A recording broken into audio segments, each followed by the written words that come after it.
नमस्कार दोस्तों, मैं हूं आपका दोस्त आर के पंडित। स्वागत है आप सभी का आपके अपने YouTube channel fight with maths में। तो गाइस, आज की स्टोरी में हम करने वाले हैं झारखंड बोर्ड क्लास 10 मैथ्स का इंपॉर्टेंट ऑब्जेक्टिव क्वेश्चंस। तो गाइस, टाइम का वेस्ट ना करते हुए बढ़ते अपने क्वेश्चन की ओर।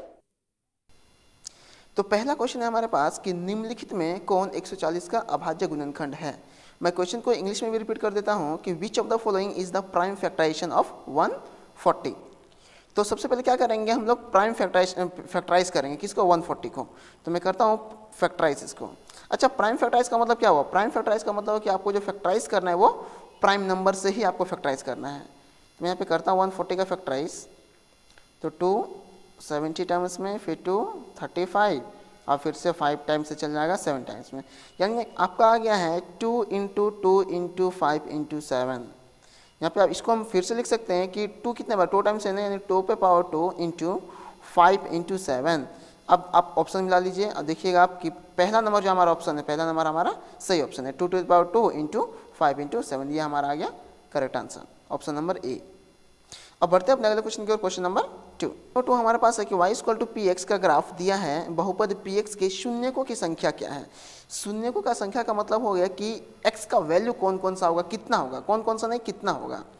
तो इस क्वेश्चन को करने के लिए सबसे पहले हम क्या करेंगे, ये जो ग्राफ आपको दिया हुआ है कि यू टाइप में जो ग्राफ है, आपको शून्यकों का संख्या जानने के लिए आपको देखना पड़ेगा कि एक्स एक्सिस पे जो ग्राफ कितने बार कट कर रहा है। देखिए तो एक्स एक्सिस पे एक बार यहाँ पे ग्राफ कट कर रहा है, दूसरा बार यहाँ पे। इसका मतलब y equal to p x का जो ग्राफ है, इसका शून्य का संख्या कितना हो जाएगा, 2। क्यों?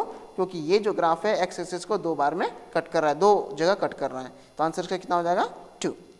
तो ऑप्शन भी आपका सही आंसर होगा। क्वेश्चन नंबर 3 देखते हैं कि क्वेश्चन नंबर 3 हमारा है कि बहुपद एक्स स्क्वायर माइनस 3 के शून्यक हैं। देखिए, इसके पहले वाले क्वेश्चन में हमने पढ़ा था कि शून्यकों का संख्या, लेकिन यहाँ पे आपको शून्यक बताना है, मतलब x का ऐसा कौन कौन सा वैल्यू है जिसको यहाँ पे पुट करने पे एक्स स्क्वायर माइनस 3 को जब हम लोग सेटिस्फाई करेंगे तो फिर से आपका 0 आ जाना चाहिए। The zeros of the polynomial x square minus 3। तो चलिए इस क्वेश्चन को सॉल्व करते हैं। तो इस तरह का क्वेश्चन को करने के लिए सबसे पहले क्या करेंगे, हम लोग x square minus 3 equal to 0 कर देंगे। क्यों? क्योंकि हमको जीरोस चाहिए ना, तो बस हम लोग जीरोस का मतलब क्या कि एक्स का ऐसा कौन कौन सा वैल्यू है जिसको पुट करने पे हमें 0 मिल जाए। तो देखिए यहाँ पे हो जाएगा हमारे पास कि एक्स स्क्वायर इक्वल टू कितना, 3, यानी x का जो वैल्यू होगा क्या होगा, रूट अंडर 3। आप लोग यहीं पे रख के छोड़िएगा मत। क्यों? क्योंकि रूट के अंदर से जो वैल्यू आएगा ना, वो प्लस माइनस लेके निकलता है। मतलब x का जो वैल्यू होगा वो क्या हो जाएगा, plus minus root under 3, and this is your correct answer. यानी हमारा जो वैल्यू होगा, एक हो जाएगा हमारे पास प्लस रूट 3 और दूसरा होगा माइनस रूट 3। यानी ऑप्शन नंबर सी आपका सही आंसर होगा, माइनस रूट 3 और प्लस रूट 3। बढ़ते हैं अपने अगले क्वेश्चन की ओर, क्वेश्चन नंबर 4। तो क्वेश्चन नंबर 4 में आपसे पूछ रहा है कि निम्नलिखित में कौन द्विघात समीकरण है। द्विघात समीकरण मतलब a x square plus b x plus c equal to 0 के फॉर्म में कौन सा इक्वेशन है। अगर कोई इक्वेशन इस तरह का फॉर्म में है, मतलब वो क्या है, हमारा द्विघात समीकरण है। हमारा घात जो है वो क्या होना चाहिए, 2 होना चाहिए, पावर 2 होना चाहिए। विच of the following is a quadratic equation. तो यहाँ पे आपको बारी बारी से चेक करना पड़ेगा कि कौन सा द्विघात समीकरण है। तो देखिए हमारे पास उतना टाइम नहीं रहता है ऑप्शनल वाले क्वेश्चन को सॉल्व करने के लिए। तो मैं आपको बताता हूँ कि कौन सा ऑप्शन इसमें से नहीं होगा। देखिए, एक तो बी ऑप्शन आपका दिया है, यहाँ पे आप अगर आप गौर करेंगे तो x इंटू एक्स स्क्वायर, देखिएगा इक्वल टू के इधर आपको एक्स स्क्वायर मिल गया, इधर भी x इंटू एक्स स्क्वायर मिल गया, एक्स स्क्वायर तो आपका कैंसिल हो गया, मतलब एक्स स्क्वायर का टर्म इसमें नहीं मिलेगा, मतलब ये द्विघात समीकरण नहीं होगा। यानी ऑप्शन बी आपका कट गया। दूसरा ऑप्शन देखते हैं, ऑप्शन सी। ऑप्शन सी में भी सेम कंडीशन है कि जब आप x इंटू एक्स करेंगे तो एक्स स्क्वायर मिलेगा, और RHS में भी करेंगे x इंटू एक्स तो आपको एक्स स्क्वायर, मतलब कि यहाँ पे भी एक्स स्क्वायर आपका कट जा रहा है, मतलब यहाँ पे भी हमको एक्स स्क्वायर नहीं मिलेगा। अब ऑप्शन सी दिया है कि इनमें से ऑप्शन डी हो गया, गलती से लिख गया है ऑप्शन, ये ऑप्शन डी है आपका।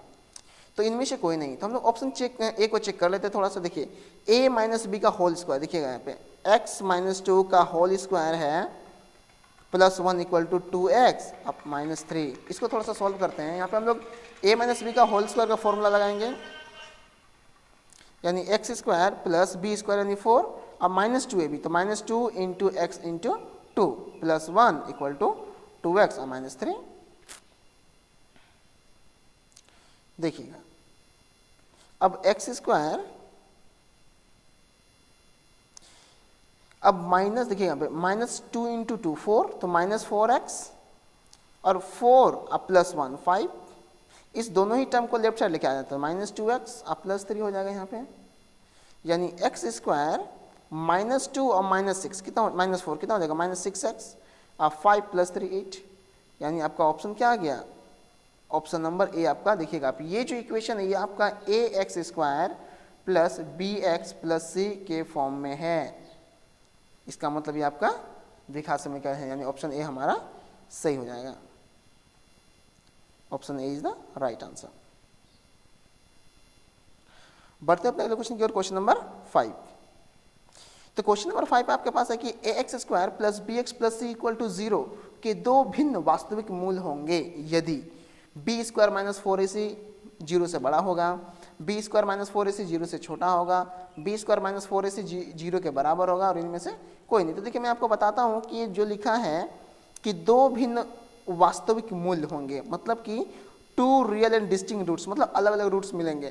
तो आपको पता होना चाहिए कि हम लोगों ने क्वाड्रेटिक इक्वेशन में 3 कंडीशन पढ़ा था कि अगर d क्या होता है हमारे पास यहाँ पे, डिस्क्रिमिनेंट होता है इसको, डिस्क्रिमिनेंट। अगर d का वैल्यू 0 हो गया मतलब यहाँ पे हमको मिलते हैं 2 इक्वल रियल रूट्स। क्या मिलेंगे, 2 इक्वल रियल रूट्स। और d का वैल्यू अगर 0 के से बड़ा हो गया, यहाँ पे हमको मिलते हैं 2 अनइक्वल रियल रूट्स। मतलब हमारा जो ऑप्शन होगा वो ऑप्शन नंबर ए हो जाएगा। क्यों, क्योंकि d का वैल्यू क्या होता है, b² - 4ac, और हमें पता है कि b² - 4ac का वैल्यू अगर 0 के से बड़ा आ गया तब हमको 2 वास्तविक मूल मिलेंगे। तो ऑप्शन नंबर ए आपका सही हो जाएगा। अब बढ़ते हैं अपने अगले क्वेश्चन की ओर, क्वेश्चन नंबर 6। क्वेश्चन नंबर 6 है कि समांतर श्रेणी 4, 10, 16, 22 ... का सार्वअंतर है। तो सार्वअंतर का मतलब क्या, कॉमन डिफरेंस, मतलब कि इसके बीच का अंतर कितना है, मतलब कि कॉमन डिफरेंस। क्योंकि ये क्वेश्चन एपी का है, आपको पता होना चाहिए क्वेश्चन किसका है, एपी का है। तो एपी का यहाँ पे हमारे पास जो सीरीज दिया है वो 4, 10, 16 और ये 22 उसके बाद ... दिया है। तो आप लोग सार्वअंतर कैसे निकालते हैं, अगले वाला टर्म में से पिछले वाले टर्म को माइनस कर देंगे, यानी सार्वअंतर को हम लोग d से सूचित करते हैं और इसको हम लोग लिखेंगे a2 - a1। तो a2 कितना है आपका, a2 है आपका 10, तो 10 - 4 कितना हो जाएगा 6, यानी 6 विल बी योर आंसर। आपका ऑप्शन बी आपका सही आंसर हो जाएगा। आगे बढ़ते हैं क्वेश्चन की ओर, क्वेश्चन नंबर 7। तो क्वेश्चन नंबर 7 कहता है कि यदि समांतर श्रेणी का प्रथम पद a, देखिए आपको a आपको दिया हुआ है, प्रथम पद यानी a आपको दिया हुआ है 10, उसके बाद सार्वअंतर मतलब आपको d भी दिया हुआ है 10। आपसे क्या पूछ रहा है, आपसे पूछ रहा है कि तीसरा पद होगा, तो तीसरा पद सी if first term a of the AP is 10 and the common difference d is 10 then third term will be। तो देखिए आपसे a3 पूछा गया है, थर्ड टर्म मतलब a3, तो a3 को हम लोग लिखते हैं a + 2d। तो a कितना है आपके पास 10 + 2 × d कितना है आपके पास 10, यानी 10 + 2 × 10 20, यानी 20 + 10 कितना हो गया 30, यानी 30 है आपका राइट आंसर, यानी ऑप्शन नंबर सी आपका सही आंसर हो जाएगा। Option number C 30।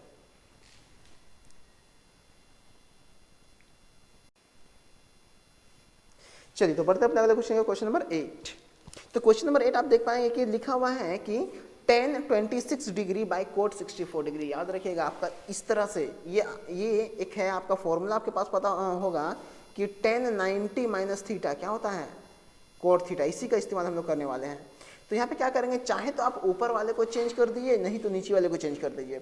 अगर ऊपर वाले को चेंज करेंगे तो क्या लिखेंगे, इसको देखिए तो tan 26 को हम लोग लिख सकते हैं tan 90 - 64, क्योंकि देखिए 90 - 64 करेंगे तो कितना आ जाएगा 26 आ जाएगा, और नीचे में ऑलरेडी क्या है हमारे पास cot 64 है। अब बताइए कि tan 90 - थीटा क्या होता है, cot थीटा क्या होता है, cot थीटा, यानी cot 64, और नीचे में कितना है cot 64। तो देखिए cot 64 कट गया, क्या बच गया आंसर 1, तो 1 आपका सही आंसर हो जाएगा। और याद रखिएगा कि जब भी इस तरह का क्वेश्चन आएगा ना तो आपका जो आंसर वो लगभग 1 ही आता है, लगभग क्या 1 ही आएगा आप आंसर आपका। बस आपको ये ध्यान में रखना है कि कौन सा ट्रिग्नोमेट्रिक रेशियो किस में चेंज करता है। जिससे मैं आपको बता देता हूँ, थोड़ा सा क्लियर कर देता हूँ कि जैसे देखिए साइन जो है, साइन वो आपका कोस में चेंज करेगा और कोस आपका साइन में चेंज करता है। उसी तरह टेन आपका कोट में चेंज करता है और कोट आपका टेन में, और फिर कोसेक, कोसेक आपका सेक में चेंज करता है और फिर से सेक आपका कोसेक में चेंज करता है। बस आपको ये याद रखना है, मतलब cosec 90 minus theta sec theta और sec 90 minus theta cosec theta. तो चलिए बढ़ते हैं अपने अगले क्वेश्चन की ओर, क्वेश्चन नंबर 9 की ओर। तो जैसे ये देखिए एक बड़ा ही सिंपल क्वेश्चन है आपके पास कि सेक 90 माइनस, अभी मैंने आपको बताया कि सेक 90 माइनस से क्या होता है, कोसेक होता है, यानी आंसर डी आपका सही आंसर हो जाएगा, सेक 90 माइनस ए कोसेक। बस आपको याद रखना है ये सारा टर्म। यहाँ पे हमारे पास मात्र 3 फॉर्मूला है, बुक में दिया है आपका 6 लेकिन हमारे पास है 3। पहला क्या है कि साइन 90 माइनस थीटा क्या हो जाएगा आपका, साइन 90 माइनस थीटा होता है आपके पास कोस थीटा, और दूसरा फॉर्मूला क्या हो जाएगा कोस 90 माइनस थीटा, यानी कोस 90 माइनस थीटा क्या हो जाएगा साइन थीटा, इसी का रेसिप्रोकल कर देंगे हम लोग। उसी तरह दूसरा है आपके पास कि टेन 90 माइनस थीटा क्या हो जाएगा कोट थीटा, कोट थीटा, और उसी तरह कोट 90 माइनस थीटा आपका हो जाएगा टेन थीटा। और तीसरा क्या हमारे पास, तीसरा हमारे पास यही वाला है सेक 90 माइनस थीटा, यानी सेक 90 माइनस थीटा क्या हो जाएगा कोसेक थीटा। सिंपल, बस आपको ये तीनों याद रखना है, बाकी बात आपको खुद याद हो जाएगा। तो बढ़ते अपने क्वेश्चन अगले क्वेश्चन की ओर, क्वेश्चन नंबर 10। तो क्वेश्चन नंबर 10 देखिएगा, ये आपसे पूछा है कि sine square theta plus cos square theta, तो सबको पता होना चाहिए कि इसका पहले कितना होता है 1 होता है। एनसीईआरटी के बुक में आपको 3 आइडेंटिटी दिया हुआ है। पहला आइडेंटिटी है ये वाला कि sine square theta plus cos square theta का वैल्यू कितना होता है 1 होता है। उसी तरह sec square theta minus tan square theta का वैल्यू कितना होता है 1। और तीसरा है आपके पास कि cosec square theta minus cot square theta बराबर होता है 1। ये 3 आइडेंटिटी आपको एकदम से याद कर लेना है, क्योंकि जब आप प्रूव करते हैं 8.4 का लास्ट क्वेश्चन जब आप प्रूविंग करते हैं तो इस समय काफ़ी आपको ये मदद करता है। ये आपका ट्रिग्नोमेट्रिक आइडेंटिटी, तो इसका आंसर क्या हो जाएगा 1। तो बढ़ते हैं अपने अगले क्वेश्चन का, क्वेश्चन नंबर 11। अब देखिए कहता है कि मूल बिंदु का निर्देशांक, मूल बिंदु मतलब क्या, जहां से स्टार्ट होता है ना, जैसे देखिए ये हमारा क्या हो गया एक्स एक्सिस, ये होता है हमारा वाई एक्सिस। तो स्टार्टिंग हर पॉइंट कहीं से लिखते हैं ना कि 1 2 3 4, उसी तरह ऊपर 1 2 3 4, लेफ्ट साइड लेंगे -1 -2 -3 -4। तो स्टार्टिंग कहाँ से, यहाँ से करते हैं ना, तो ये जो 0 0 पॉइंट है ना, इसी को हम लोग बोलते हैं मूल बिंदु। मतलब ऑप्शन आपका क्या हो जाएगा ए। द कोऑर्डिनेट ऑफ ओरिजिन, इसी को हम लोग बोलते हैं मूल बिंदु या फिर ओरिजिन, क्या बोलते हैं ओरिजिन। तो ऑप्शन नंबर ए आपका सही आंसर हो जाएगा 0 0। देखिए 12 नंबर क्वेश्चन आपसे कह रहा है कि बिंदु -3,4 और दूसरा बिंदु है आपके पास 7,8। इसका आपसे पूछ रहा है को मिलाने वाले रेखाखंड का मध्य बिंदु, मध्य बिंदु मतलब मिडिल पॉइंट आपसे पूछ रहा है। तो मध्य बिंदु का मतलब क्या हो गया कि इसका x का कोऑर्डिनेट और इसका x का कोऑर्डिनेट बाई 2 कर देंगे, फिर इसका y का कोऑर्डिनेट और इसका y का कोऑर्डिनेट को जोड़ करके 2 कर देंगे। तो देखिए हम लोग x कोऑर्डिनेट कैसे निकालेंगे, पहले दोनों का x वाला पार्ट को जोड़ करके बाई 2 कर देंगे, यानी -3 + 7/2 क्या हो जाएगा, देखिए -3 + 7 कितना 4/2, यानी कितना आ गया 2 आ गया। उसी तरह नेक्स्ट हो जाएगा हमारे पास कि 4 + 8, तो 4 + 8 बाई 2 यानी कितना 12/2, यानी कितना आ गया 6। यानी आपका जो कोऑर्डिनेट आएगा ना वो कितना आएगा 2,6, क्योंकि x का कोऑर्डिनेट कितना आया 2 और y का कितना आ गया 6। यानी ऑप्शन देखते हैं, तो ऑप्शन कौन सा सही है आपका, ऑप्शन डी नंबर आपका सही है 2,6। तो option D will be your right answer. तो चलिए इसी के साथ बढ़ते हैं अपने अगले क्वेश्चन की ओर, क्वेश्चन नंबर 13। देखिएगा ये क्वेश्चन ट्रायंगल से आपका, और आपको यहाँ पे दिया गया है कि ट्रायंगल ABC एवं DEF इस प्रकार है कि AB बटा DE बराबर BC बटा EF बराबर AC बटा DF एवं ट्रायंगल एंगल A का जो वैल्यू दिया आपको 40 डिग्री और एंगल B का वैल्यू 80 डिग्री, तो कोण F का मान है। देखिएगा यहाँ पे आपको एक कंसेप्ट पता होना चाहिए आपको कि अगर ये जो आपका दिया हुआ है कि करस्पॉन्डिंग साइड्स प्रोपोर्शनल में है ना, आपका कहता है कि संगत भुजा जो है ये क्या है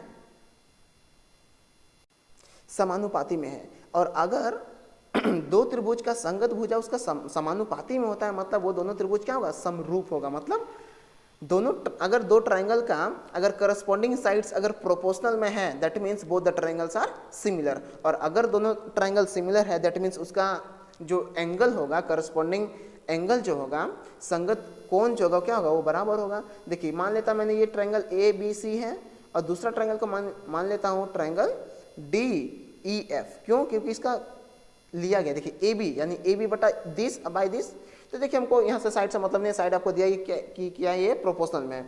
अब एंगल आपको दिया ये 40 डिग्री और एंगल बी भी आपको दिया है 80 डिग्री। अब बताइए आपको पता है कि किसी भी त्रिभुज के तीनों कोनों का योग कितना होता है 180 डिग्री, तो पहला आपका 40, दूसरा कितना 80, यानी 40 प्लस 80 कितना हो गया 120, तो सी क्या हो जाएगा सी, तो 180 में से 120 माइनस कर देगा यानी कितना हो जाएगा 60 डिग्री हो जाएगा, होगा ना। उसी तरह आपको पता तो चल चुका है कि ट्रायंगल ए बी सी और डी ई एफ क्या है, ये समरूप है, दैट मीन्स इसका जो करस्पॉन्डिंग एंगल होगा ये भी क्या होगा बराबर होगा, मतलब एंगल डी भी क्या होगा 40 डिग्री, एंगल ई होगा 80 डिग्री और उसी की तरह एंगल सी भी क्या हो जाएगा 60 डिग्री। इसका मतलब एंगल सी के बराबर एंगल एफ होगा ना, यानी एंगल एफ हो जाएगा 60 डिग्री, यानी ऑप्शन आपका सी आपका सही। बस आपको इतना ध्यान रखना कि ये जो आपको दिया हुआ है ना, ये करस्पॉन्डिंग साइड्स इसका प्रोपोर्शनल में है, और अगर करस्पॉन्डिंग साइड प्रोपोर्शनल है मतलब दोनों ट्रायंगल क्या होगा समरूप होगा, और अगर दोनों ट्रायंगल समरूप मतलब सिमिलर होगा, और अगर दोनों ट्रायंगल सिमिलर होगा तो उसका करस्पॉन्डिंग एंगल जो है वो क्या होगा बराबर होगा। तो पढ़ते हैं अपने अगले क्वेश्चन, क्वेश्चन नंबर 14।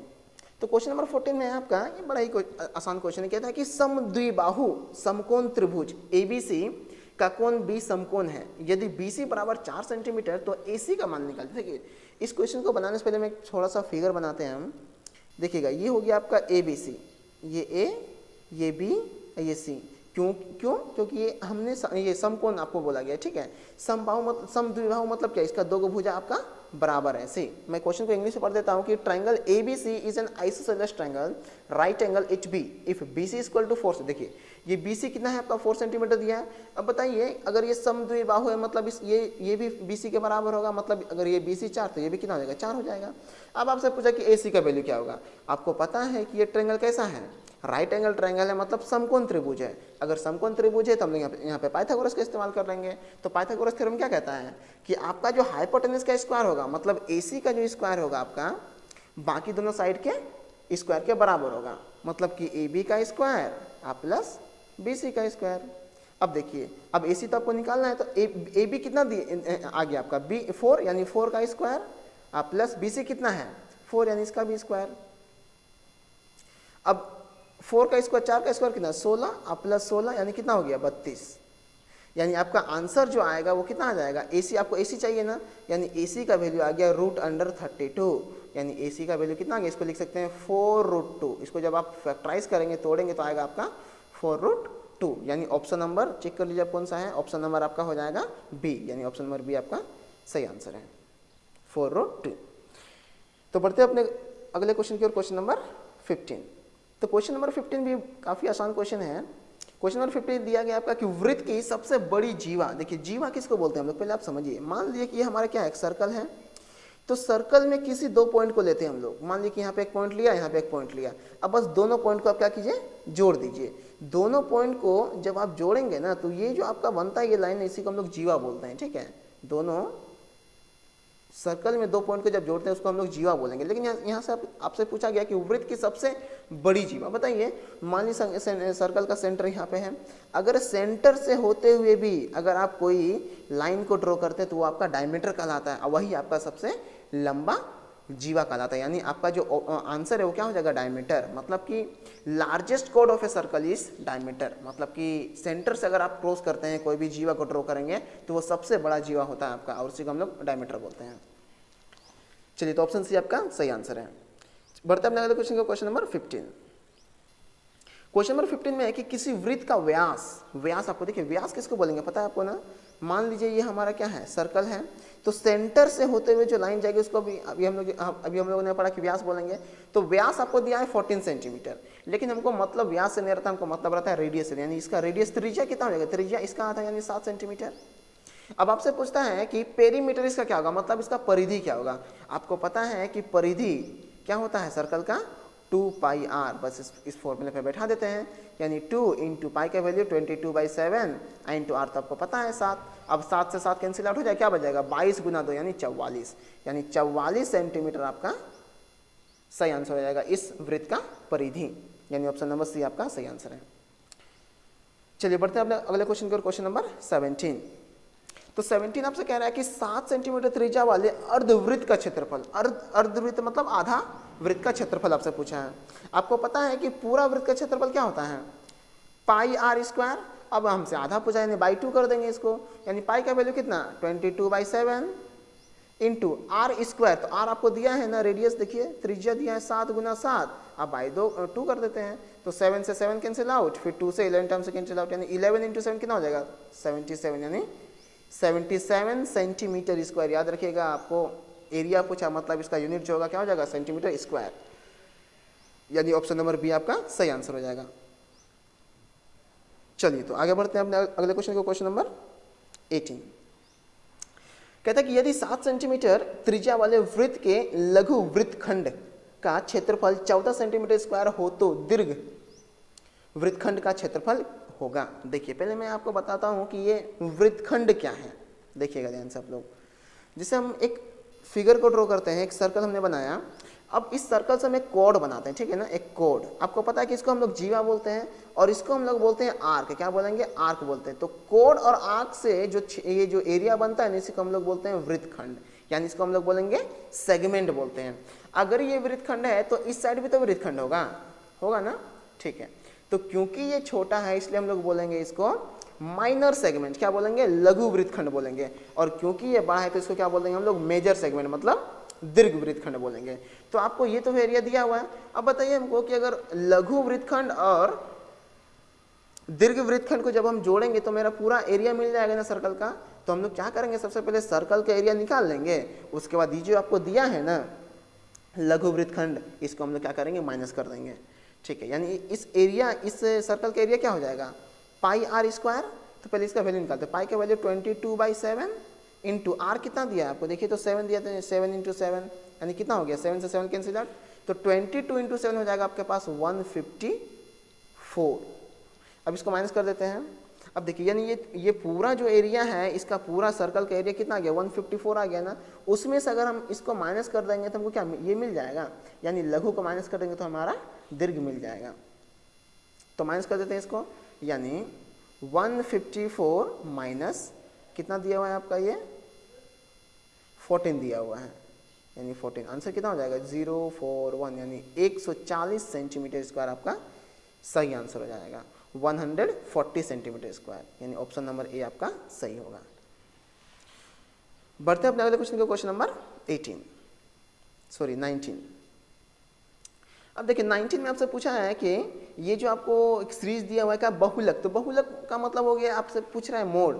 तो जितना एक ऐसा नंबर जो सबसे अधिक बार आया है, मतलब कि जिसका फ्रीक्वेंसी सबसे अधिक है, तो बताइए कि सबसे अधिक बार कौन सा नंबर है यहाँ पे, काउंट कीजिए। तो देखिए, तो अगर आप देख पाएंगे तो 9 आपको मिलेगा, 9 फिर 9, यानी 9 एक ऐसा नंबर है जो कि 3 बार आया है। बाकी 8 आपका 2 बार आया है, फिर 5 भी आपका 1 ही बार आया है, 7 भी 1 बार, 4 भी 1 बार, यानी आंसर आपका क्या हो जाएगा 9। मतलब कि मोड का मतलब है कि जो नंबर सबसे अधिक बार आया है, जिसका फ्रीक्वेंसी सबसे अधिक है, उसी को हम लोग क्या बोलेंगे, बहुलक बोलेंगे। तो ऑप्शन नंबर सी आपका सही आंसर हो जाएगा।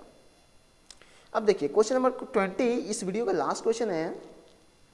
एक पासा फेंकने पर 5 पाने की प्रायिकता है। देखिए सबसे पहले हम बताते हैं आपको कि एक पासा को जब आप थ्रो करेंगे तो टोटल आउटकम्स कितना आएगा। तो टोटल आउटकम्स आएगा 6। कौन कौन सा, देखिए जब एक पासा को आप थ्रो करेंगे तो 1 आएगा, 2 आ सकता है, 3 आ सकता है, 4 आ सकता है, 5 आ सकता है और 6 आ सकता है। मतलब टोटल आउटकम्स कितना हो गया आपका 6 हो गया।